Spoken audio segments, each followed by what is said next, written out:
Isn't that cool? All those buttery cream guitars. Okay, I'm putting new strings on Linda's Fender bass because she wanted coated strings, and we haven't been able to find the elixirs that she likes to use. So we went with the Dario XL EXP17 OSL coated strings, and the theory is, or the deal is, Elixir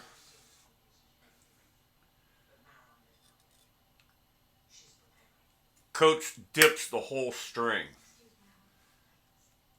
D'Addario only coats the winding. So I've taken the E string off, and what I'm going to do is I cut the new one to the length of the old one. It's just an easy way to reference. And what I discovered is this is not a string through body.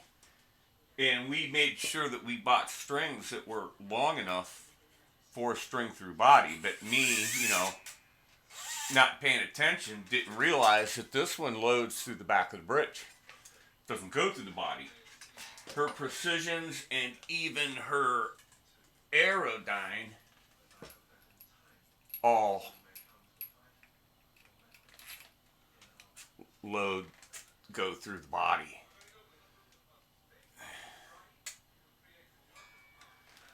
But that's okay. And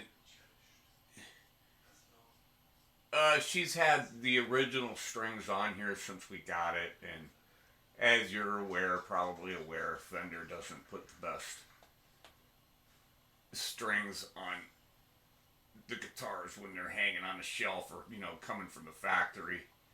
I'm not sure what they put on. Maybe they do put on good strings, but she didn't like them.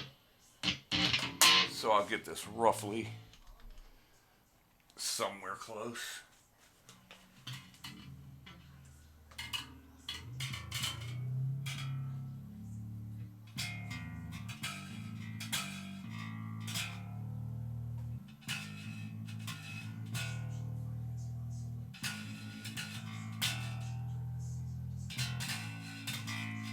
Stretch it out. I always do this. Stretch it out.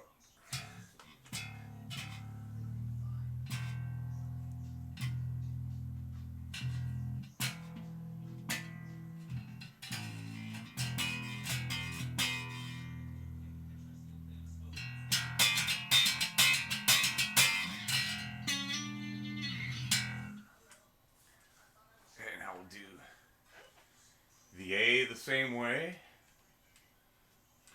And I'll obviously put it on a tuner. On a tuna.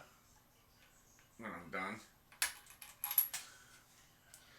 What I do is I straighten out the end of the string as much as I can after I take it off. And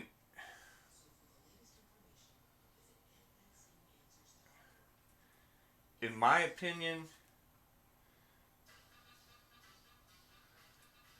these strings last a lot longer than she likes to go, but that's personal preference, and I'm not going to tell her when she should change her strings. I mean, that's that's her thing.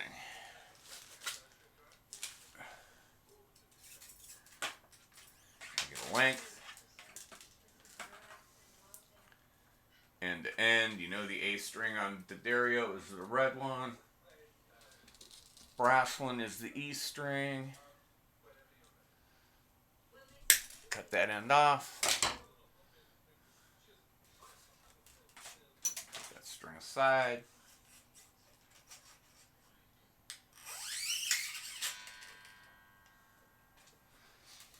I was really surprised when I saw that this bridge loaded through the back of the strings loaded through the back of the bridge, not up through the body. I didn't realize that. She's got two Fender. She's got a Sting bass. It's like almost like a Tele bass. It's a precision with a Tele neck, baseball bat neck. Heaviest guitar I've ever seen in my life. It's absolutely the heaviest guitar I've ever had. We've ever had.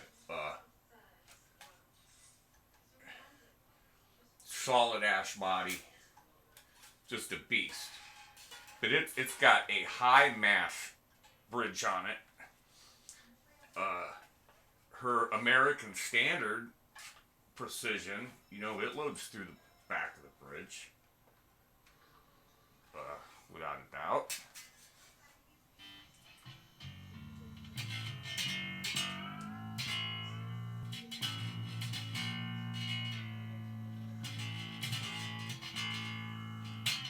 Stretch it out a little.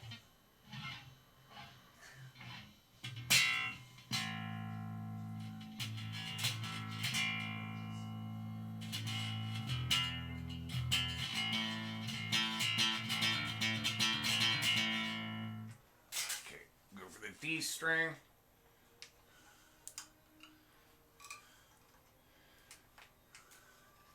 By the way, I got a new roof and garage door put on my garage, and I will have to take some pictures and post those.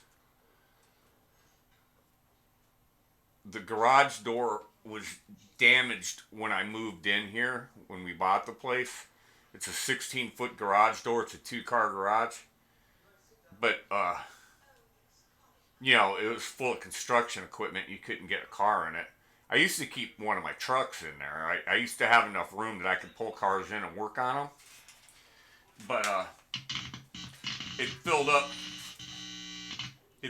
with so much music equipment that it became unusable, and I got a 20-yard dumpster and emptied it. And, that's a lot of stuff, 20-yard dumpster to fill up a 20-yard dumpster. But over the years, the door just got worse and worse and worse. And I finally got it cleared out. Okay, so the D string is black. Line this up. End to end. Down here and cut it.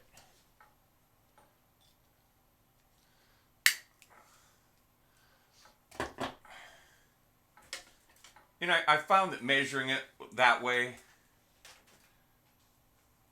is just the fastest, easiest, most accurate way, because once you've got strings on there and you've got the right amount of lines and everything that you want, rather than try to guess it or have some little trick for how you space it or whatever, just measure the old string, just line them up and then cut it to length.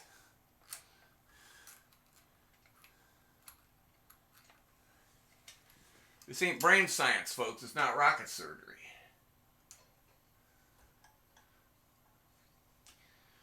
And this is something probably Linda could do. I know she could. But I do it for her. Just as a courtesy. Change her strings for her. With all these buttercream guitars. It's just so creamy in here, I can't stand it.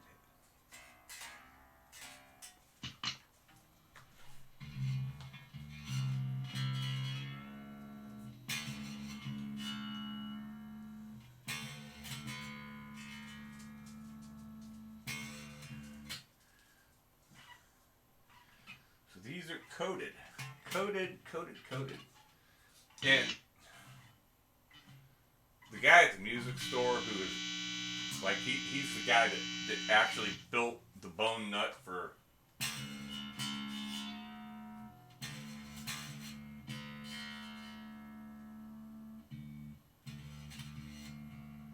for Linda's precision.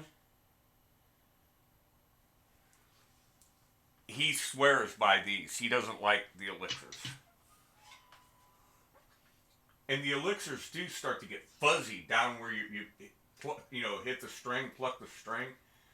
They'll get furry after a while. And,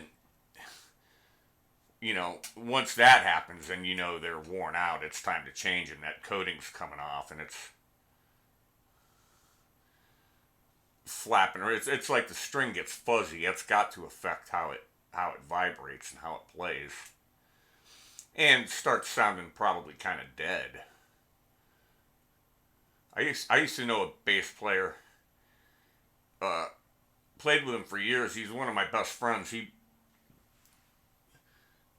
bless him, he died in a motorcycle accident.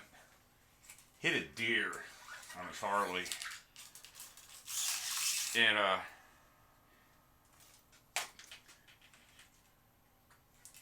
he didn't like new strings. He hated putting new strings on his bass because he wanted his bass to go thump. He didn't like that bright piano sound. And he played a precision. He played an American precision. He always said, "Nah, I want my strings to go dead. I like them when they're older. They thump better." And that was just, you know, that was the way, that was the thing he did.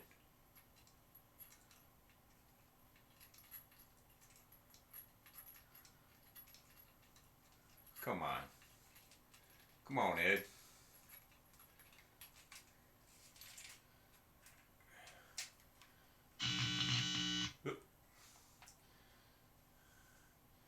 The notorious studio chord humming.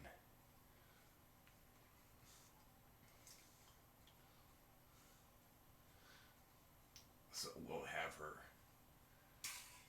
play this for a while.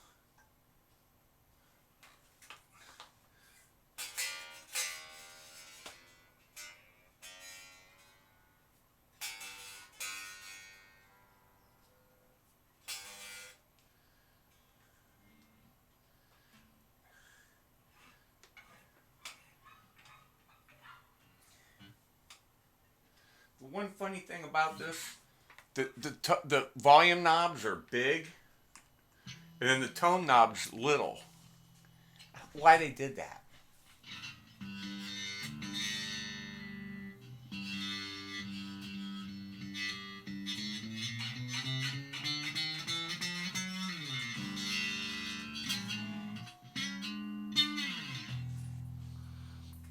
Okay, I'm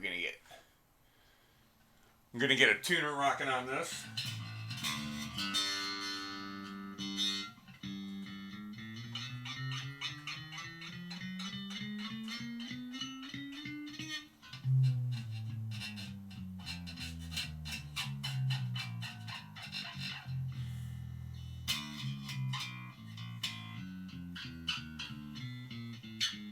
Okay. All right. Well, there they are. Oh, the Butthurt guitar. I'll be back.